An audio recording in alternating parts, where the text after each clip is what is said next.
بلاول بھٹو زرداری نے کہا ہے کہ انہیں علم نہیں تھا کہ منصور علی شاہ چیف جسٹس نہیں بنیں گے، اور ساتھ ہی ساتھ انہوں نے کہا کہ اگر مولانا فضل الرحمان سپورٹ نہ بھی کر دے تو ہمارے پاس نمبر گیم پوری تھی، لیکن ہم میثاق جمہوریت پر یقین رکھتے ہیں۔ بخاری صاحب، ابھی یہ جو بلاول بھٹو زرداری صاحب نے یہ جو باتیں کہی ہیں، ان کو آپ کس طرح سے دیکھتے ہیں؟ ایک تو میں آپ کی مسکراہٹ کے تحت اس کو ایک خاص طریقے سے دیکھوں گا، میں بیان کرتا ہوں اس کو۔ جی دیکھیں، پہلی بات تو یہ ہے کہ یہاں تک تو میں مان لیتا ہوں کہ وہ ٹھیک کہہ رہے ہیں، کیونکہ جو ترمیم تھی اس میں 12 رکنی پارلیمانی کمیٹی بنانے کا فیصلہ تھا، کس کو چیف جسٹس بنانا ہے اس کا کوئی فیصلہ نہیں تھا، ٹھیک ہے؟ اس کمیٹی کے پاس 3 نام آنے تھے، ان میں سے کسی ایک کو ہونا تھا۔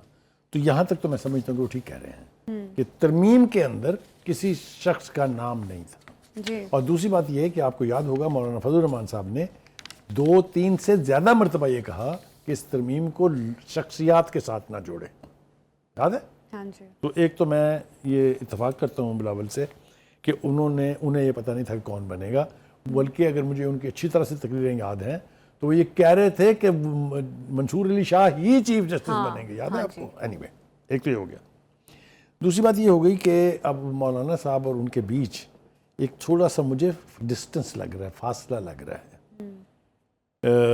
وہ کیوں ایسا کر رہے ہیں اس کی ہم تھوڑی سی وجوہات جاننے کی کوشش کرتے ہیں۔ اسی بات سے ایک اور بات میں کنیکٹ کر دوں کہ بلاول بھٹو زرداری صاحب جس طرح سے کہہ رہے ہیں کہ انہیں نہیں پتا تھا کہ منصور علی شاہ چیف جسٹس نہیں بنیں گے، اسی طرح سے JUIF کے چیف نے بھی یہی کہا ہے کہ ہمیں یہی کہا گیا تھا پیپلز پارٹی اور گورنمنٹ کی جانب سے کہ منصور علی شاہ چیف جسٹس بنیں گے، تو اس سے کسی کو بھی نہیں پتا تھا کہ اب یہ دو طرف سے تھوڑا سا کھچاؤ ہے، اس کی ہم تھوڑی سی وجہ ڈھونڈنے کی کوشش کرتے ہیں۔ پہلی بات تو بلاول یہ فرما رہے ہیں کہ مولانا نے ایک لفظ کالا سانپ کہہ کر ترمیمی عمل کو متنازع بنانے کی کوشش کی، اور پھر وہ فردر کوالیفائی کرتے ہیں کیوں؟ کالے سانپ کی تشبیہ کو ملٹری کوٹ سے جوڑا گیا۔ اب انہوں نے اپنی پوزیشن واضح کر دی ہے کہ ہم اس سٹانس کے ساتھ نہیں ہیں، یہی کہہ رہے ہیں نا، وہ ڈسٹنس کر رہے ہیں نا مولانا کے اس بیان سے۔ پھر انہوں نے نیچے وضاحت کی ہے کہ ہم تو اپنی مرضی کا آئین بنا سکتے تھے، لیکن ہم نے اس وقت بھی پوری پولیٹیکل قیادت کو آن بورڈ لیا۔ He's referring to 1973 constitution making, جو کانسٹیٹیوئنٹ اسمبلی تھی ان کے نانا کی وزیر اعظم ہوتے ہوئے، ٹھیک ہے جی؟ تو وہ کہتے ہیں میں قائل ہی نہیں ہوں اس کا کہ لوگوں سے زبردستی ووٹ دلایا جائے، میں چاہتا ہوں کہ پولیٹیکل عمل کے ذریعے چیزیں فائنلائز ہوں۔ دیکھیں بخاری صاحب، جس طرح سے بلاول صاحب اب یہ کہہ رہے ہیں کہ مولانا کی سپورٹ کے بغیر بھی ہمارے پاس نمبر گیم پوری تھی، تو پھر ملاقاتیں جو کرتے رہے بلاول صاحب، وہ سب کیا تھا؟ دیکھیے، اب آپ سوال یہ پیدا ہوتا ہے کہ اگر یہ نمبر گیم پوری تھی تو پھر یہ 2 مہینے تک ان کے گھر کا طواف کیوں بیک ہوتا ٹو رہا؟ بیک ملاقاتیں چل رہی تھیں۔ دیکھیں، گزارش یہ ہے، اس کا میں جسٹیفیکیشن نہیں دے رہا ہوں، میں آپ کو ایک پولیٹیکل سیناریو سمجھانے کی کوشش کرتا ہوں۔ سب جماعتوں کی اپنی اپنی سیاست ہوتی ہے، یہ نہیں ہو سکتا کہ ایک جماعت دوسری جماعت سے انفلوئنس ہو کے اپنا سٹانس تبدیل کر لے، ٹھیک ہے؟ ایک تو ہمیں یہ سمجھ میں آنی چاہیے کہ بلاول بھٹو جو بیان دے رہے ہیں وہ ان کی پارٹی کی سیاست ہے، مولانا جو بیان دے رہے ہیں ان کی پارٹی کی سیاست ہے، ان کے اپنے اپنے پارٹی کے سٹیکس ہیں۔ اگر آپ سٹیکس کو مجھے کہیں گی کہ میں فردر کوالیفائی کروں تو سنیے، پیپلز پارٹی کی سندھ میں حکومت ہے، پیپلز پارٹی کی بلوچستان میں حکومت ہے، پیپلز پارٹی کی آزاد کشمیر میں حکومت ہے، وہ حکومت میں نہیں، سینٹر میں، مرکز میں، یعنی فیڈرل گورنمنٹ کا حصہ نہیں ہے، لیکن انفلوئنس ان کا ہے، تو ان کے سٹیکس مختلف ہیں۔ آپ سمجھ رہی ہیں ایک بات؟ دوسری بات یہ ہے کہ مولانا کا موقف جو ہے وہ اسٹیبلشمنٹ کے حوالے سے کافی سخت گیر ہے، اور یہ جو میں نے سٹیکس بتائے ہیں پیپلز پارٹی کی قیادت اتنا سخت موقف اختیار نہیں کر سکتی۔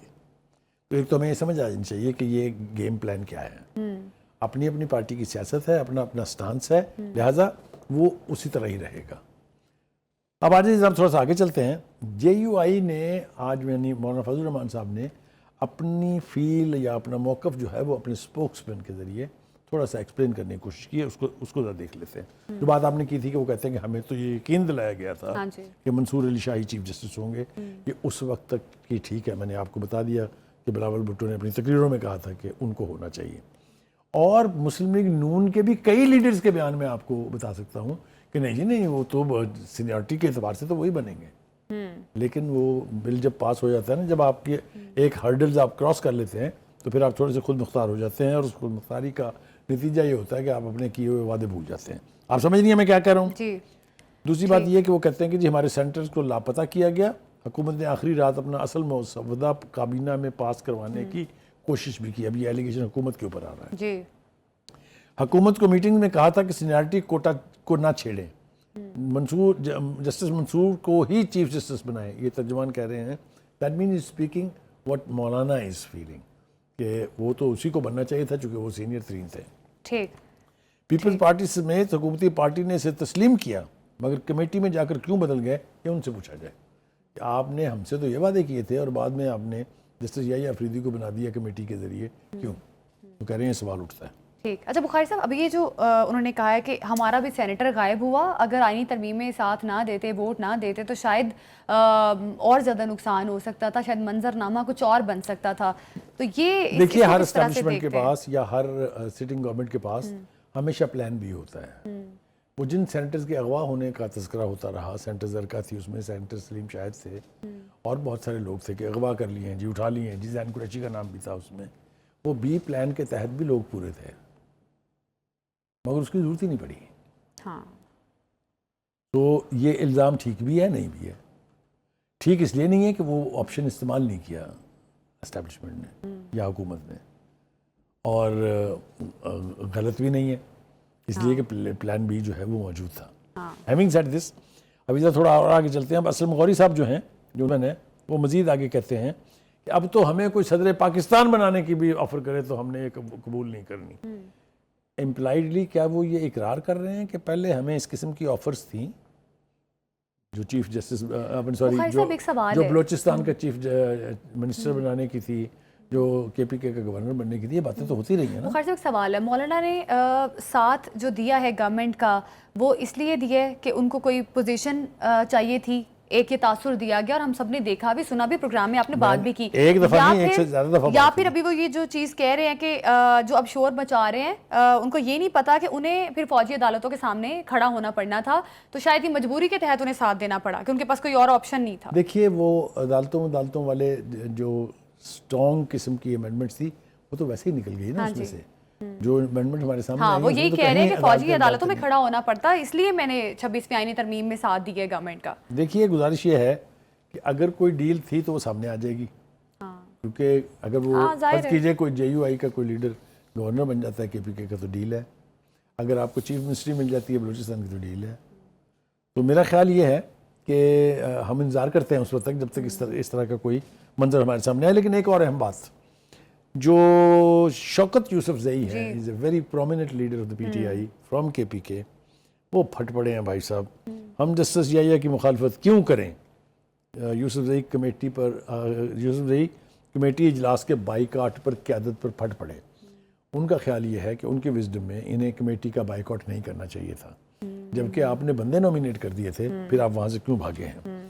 دوسری بات یہ ہے کہ شوکت زئی نے موقف اختیار کیا کہ پارلیمانی کمیٹی سے پارٹی کے بائیکاٹ کا فیصلہ درست نہیں تھا. دیکھیں کسی کا خان صاحب کی پارٹی میں اتنا ڈیرنگ سٹیٹمنٹ دینا یہ چھوٹی بات نہیں ہے. ٹھیک ہے جی, پی ٹی آئی قیادت کو پارلیمانی کمیٹی کے اجلاس میں شرکت کرنا چاہیے تھی. پھر وہ کہتے ہیں شرکت نہیں کرنی تھی تو وفاقی حکومت سے آئینی ترمیم پر بات چیت کیوں کی؟ اس نے کہا کہ اگر آپ نے شرکت نہیں کرنی تھی تو وہ جو ٹاکس کرتے رہے ہیں آپ گورنمنٹ کے ساتھ, وہ کیوں کیے آپ نے؟ Last but not least, justice Yahya Afridi کا صاف ستھرا کردار رہا ہے, ان کی مخالفت کر کے ہم کیوں اپنے لیے مشکلات پیدا کریں؟ I think it's a sane statement, اس کی تعریف کرنی چاہیے. پارٹی میں رہ کے پارٹی کے مفاد کو سامنے رکھ کے اگر آپ کوئی رائے دیں تو اس کا احترام ہونا چاہیے. میرے خیال سے Shaukat Yousafzai has said many sane things, بہت ساری ڈھنگ کی باتیں انہوں نے. اچھا بخاری صاحب, جس طرح سے ابھی ہم بات بھی کر رہے تھے کہ بانی پی ٹی آئی نے کوئی کامنٹ نہیں کیا یحییٰ افریدی کی تعیناتی پر, ٹھیک ہے, تو بخاری صاحب ابھی آپ کو لگتا ہے کہ پھر پارٹی قیادت نے جو بائیکاٹ کا فیصلہ کیا, پہلے میٹنگز کرتے رہے پھر بائیکاٹ کر دیا, تو ایسا تو نہیں ہے کہ پھر پارٹی قیادت نے خود ہی یہ فیصلہ لیا؟ کیونکہ ہم نے کچھ روز قبل یہی دیکھا کہ پہلے احتجاج کی کال دی جاتی تھی, پھر احتجاج کینسل کر دیا جاتا تھا, تو پارٹی میں کوئی ایک پیج پر تو تھا ہی نہیں. لیکن یہ لگ رہا ہے کہ پارٹی قیادت نے خود ہی فیصلہ لیا ہے بائیکاٹ کا. یہ تھوڑا سا الٹ ہے, اس لیے کہ تمام پارٹی قیادت اس پارلیمانی پارٹی کا حصہ بننے کے لیے بھی تیار تھی, ترمیم کے مسودے کے اوپر متفق بھی تھی مولانا فضل الرحمان سے. وہ جب ملنے گئے ہیں جیل میں بانی پی ٹی آئی سے تو انہوں نے کہا ہیل ود یو, آپ کو ترمیموں کی پڑی ہوئی ہے, یہاں میں جیل میں سڑ رہا ہوں, کسی کو ہے فکر اس کی؟ تو وہ فیصلہ تو تب ہوا ان کا, go get lost. Anyway, اور ایک امپورٹنٹ بات اس سے پہلے کہ ہم اگلی طرف بڑھیں، وہ ہے جو چیف جسٹس کو خط لکھا ہے منصور علی شاہ، آپ کے جو فیوریٹ۔ اچھا بخاری صاحب، خط سے پہلے میرے ذہن میں ایک اور سوال ہے جو میں آپ سے پوچھنا چاہ رہی ہوں. اب آپ کو کیا لگتا ہے گورنمنٹ کا، پیپلز پارٹی کا یا جے یو آئی کا جو ہم نے اتحاد دیکھا، اگر اب آگے ایک کوئی آئینی ترمیم آتی ہے تو کیا لگتا ہے یہ اتحاد اسی طرح سے قائم رہے گا؟ کیونکہ جس طرح سے صورتحال ہم دیکھ رہے ہیں ابھی، اس سے تو مشکل لگ رہی ہے چیزیں. آپ کو کیا لگتا ہے؟ میرے خیال سے اس ترمیم کے پاس ہونے کے بعد سے تھوڑی سی پوزیشن بدلی ہے، چاہے آپ کہیں حکومت نے بدلی ہے، چاہے پیپلز پارٹی نے بدلی ہے، یا مولانا فضل الرحمان نے بدلی ہے. ایک سینس آف بٹرنس موجود ہے، اس میں کوئی شبہ نہیں ہے. اور آدمی تجربوں سے سیکھتا ہے. میرا نہیں خیال کہ اب بہت جلد اگین وہ کسی ایک پیج پہ آ جائیں گے کسی اس قسم کے لا میکنگ کے حوالے سے. اچھا، جیسے منصور علی شاہ کا خط جناب، بالکل دیکھیے جس سے منصور علی شاہ صاحب کی ہم بہت عزت کرتے ہیں، ہم نے ہمیشہ بڑے ادب سے ان کا ذکر کیا ہے پروگراموں میں، لیکن اب کچھ ایسی باتیں ہو رہی ہیں کہ ہمیں دوبارہ سوچنا پڑ رہا ہے. مثال کے طور پہ آپ کو جب پتہ ہے کہ ایک ریفرنس ہوتا ہے جب چیف جسٹس ریٹائر ہوتا ہے، آپ وہ اٹینڈ کرنا نہیں چاہتے، آپ عمرے بھاگے. جی، this is not a good act of a respectable person who was the most likely candidate of being the chief justice. ایک بات.